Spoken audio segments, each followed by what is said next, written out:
தினமலர் ஆன்மீக அன்பர்களுக்கு நமஸ்காரம். ஆங்கில புத்தாண்டு ஜனவரி 1ஆம் தேதி எல்லா இடத்துலையும் கொண்டாடுற வழக்கம் இருக்கு. இது நம்மளுடைய பாரதிய கலாச்சாரத்துக்கு உடன்பட்டதா கொண்டாடலாமான்னு கேட்டா எல்லா நாளுமே கொண்டாடிகிட்டே இருக்கணும். 365 நாளும் ஏதாவது ஒரு உற்சவம் அப்படிங்கிற ஒரு சந்தர்ப்பத்தில் ஒருத்தரோடொருத்தர் பேசி பழகிண்டு பகவானை ஸ்துதி பண்ணி ஒருத்தருக்கொத்தர் சந்தோஷத்தை பரிமாறிக்கொண்டு ஆனந்தமாக இருக்கிறதுக்குத்தான் மனுஷ ஜென்மா. துக்கப்படுறதுக்கு மனுஷ ஜென்மா இல்லை. அந்த விதத்தில் பார்க்கும் பொழுது அன்னைக்கும் வாழ்த்துக்கள் சொல்லலாம், வணக்கங்கள் சொல்லலாம், தப்பு இல்லை.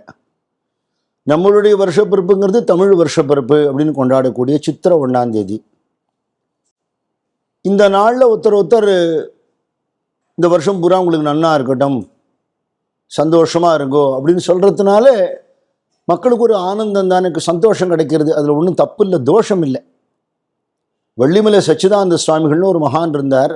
அவர் காலத்தில் அப்போது வெள்ளக்கார ஆட்சி பண்ணிட்டு இருந்தா, பிரிட்டிஷ் ராஜ்யம் இருந்ததுனால ஜனவரி 1ஆம் தேதி அன்னைக்கு அந்த துரமார்கள்லாம் இருந்தாலே நம்மளை ஆட்சி பண்ணிட்டு இருந்தவா, அவள் வீட்டில் கிஃப்டெல்லாம் கொண்டு போய் கொடுப்பா. அவள் கீழே வேலை செஞ்சுட்டு இருந்தால் நம்ம பாரத தேசத்தை சேர்ந்தவள்லாம். இவர் ஒரு தடவை 31 டிசம்பர் போது திருப்புகழ் பஜனைக்கு வந்துட்டார் சென்னைக்கு. நிறையா பாபா கிஃப்ட் வாங்கிட்டு கிளம்புற அந்த அவசரத்தில் இருக்கா. புரிஞ்சுன்னுட்டார். என்னன்னா இல்லை, எங்கள் பாசஸ்க்கெல்லாம் நாங்கள் கிஃப்ட் கொடுக்கணும் ஜனவரி 1ஆம் தேதி. என்ன விசேஷம்னு கேட்டால் தெரியாத மாதிரி. இல்லை நியூ இயர்லையே, நியூ இயர் இப்போ இல்லையப்பா, அது சித்திரை 1 தானே அப்படின்னா. இல்லை நம்ம கொண்டாடுறதுங்கிறது வேற, அவளுக்கு இது சந்தோஷம். அப்போ எங்கள் பாஸை நாங்கள் திருப்திப்படுத்த முடியும்னு சொன்னான். இப்போ அவர் சொன்னார், இவன் இன்னைக்கு இருக்கான், அப்புறம் இன்னொருத்தன் வருவான், நிரந்தரமாக நமக்கு ஒரு முதலாளி இருக்கான்னு அவனை திருப்திப்படுத்த வேண்டாமான்னு கேட்டார். 1ஆம் தேதி முதலாளியை பார்க்கணுங்கிற பழக்கத்தை விட சொல்லலை. எவன் முதலாளி அவனை பார்க்க வாங்குவோன்னு சொல்லி அத்தனை பேரையும் திருத்தணி கழிச்சுன்னு போய் படி உற்சவம் பண்ணினார். ஒரு படிக்கு ஒரு திருப்புகழ் பாடி அத்தனை பேரும் போய் முருகனை வழிபட்டு புது வருஷங்கிறத சுவாமிகிட்ட ஆரம்பிங்கன்னார். இன்றைக்கி இந்த படி உற்சவம் நடந்துன்னு இருக்கு. இதே மாதிரி ராமகிருஷ்ண மடங்களில் ஒரு வழக்கம் உண்டு. கல்பத்தரு டேன்னு கொண்டாடுவா ஜனவரி 1ஆம் தேதி. காசிப்பூர் கார்டன்ஸில் கல்கத்தாவில் குருதேவர் இருந்த பொழுது ஜனவரி 1 1886 அந்த வருஷத்தில் எல்லாம் பெரிய பெரிய கம்பெனியில் வேலை பார்க்குறவா, எல்லாம் பிரிட்டிஷ் ஆஃபீஸ்க்கு கீழே ஒர்க் பண்ணுறவா, அவள் எல்லாரும் அன்றைக்கி லீவு, எல்லோரும் வந்திருக்கா குருமராஜை பார்க்குறதுக்கு. அவருக்கு உடம்பு முடியல, அதனால் அந்த காசிப்பூர் பில்டிங்கில் மேலே இருக்கார் மாடியில். எல்லோரும் பார்க்குறதுக்கு அனுமதிக்க முடியாதுங்கிறனால அவர் இறங்கி வரும்போது தான் தரிசனம் பண்ண முடியும். ஆனால் இறங்கி வருவாரான்னு தெரில, வெதர் வேறு நன்னா இல்லை அப்படின்னு யோஜனை பண்ணி எல்லோரும் கீழே பேசின்னு இருக்கா. அவளோட மனோபாவம் தெரிஞ்சு சாயந்தரம் ஒரு 3 மணிக்கா குரு மகாராஜ் இறங்கி வந்தார். ஒரு ஸ்வெட்டர் போட்டுண்டு குல்லா போட்டுண்டு அவர் கை தாங்கலாம் பிடிச்சின்னு வரும்போது கிரீஷ் சந்திர கோஷ்னு பெங்கால் ட்ராமா ரைட்டர், எப்படி சொல்லணும்னா வங்காள நாடக தந்தைன்னு சொல்லலாம், நம்ம ஊரில் சங்கரதாஸ் சுவாமிகளை சொல்கிற மாதிரி. அவர் பக்தாளோட பேசின்னு இருக்கார். ஏதோ உடம்பு முடியாதவர் மாதிரி எல்லாம் அப்படி ஒரு லீலை பண்ணுறார்.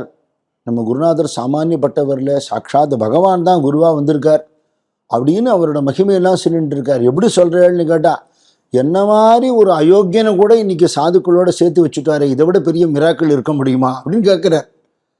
அப்போ அவர் வந்துட்டார். வந்த உடனே இவர் தன்னை பற்றி பேசுகிறான்னு அவர் தெரிஞ்சு போச்சு. என்ன கிரீஷ் என்னை பற்றி எதாவது சொல்லிட்டு இருக்கானா அப்படி சொல்லி சிரிச்சுட்டு, அப்படி என்ன கண்டுவிட்டீங்க அப்படின்னு கேட்டார். கிரீஷ் எங்கேருந்து கிட்ட அவரை கண்டாலே எல்லாரும் பயப்படுவா, அவர் மொரட்ட ஆசாமி, அவர் அப்படி சாஃப்டாக ஆக்கிட்டார் குரு மகாராஜ். திருவடியில் விழுந்து நமஸ்காரம் பண்ணி, யாரோட பெருமையை வியாசரும் வால்மீகியுமே சொல்ல முடியாதோ அந்த பெருமையை நான் எப்படி சொல்லுவேன் அப்படின்னார். அப்படி கண்ணில் தண்ணி வந்துடுத்து கிரீஷ்க்கு. அவரோட பாவத்தை பார்த்து பரமஹம்சருக்கு ஒரு ஆனந்தம் ஏற்பட்டு, இனிமேல் சொல்கிறதுக்கு என்ன இருக்குது, உங்களுக்கு எல்லாருக்கும் பூர்ணத்துவம் கிடைக்கட்டும்னு ஒரு வார்த்தை சொன்னார். அந்த வேர்டு, வெரி வேர்டு அப்படியே எலக்ட்ரிஃபையிங் எஃபெக்டில் அவ்வளோ பேருக்குள்ளேயும் போய் எத்தனையோ வருஷம் தியானம் பண்ணி யோகம் பண்ணி என்ன ஒரு ஆனந்தம் கிடைக்குமோ அத்தனை பேருக்கும் ஒரு பிரசாதம் கொடுக்கறதுனா ஏதோ ஸ்வீட்டு சேவரி இல்லை, பிரம்மானந்தத்தை பிரசாதமாக கொடுத்தார். நினச்சி பார்க்க முடியுமா அதை?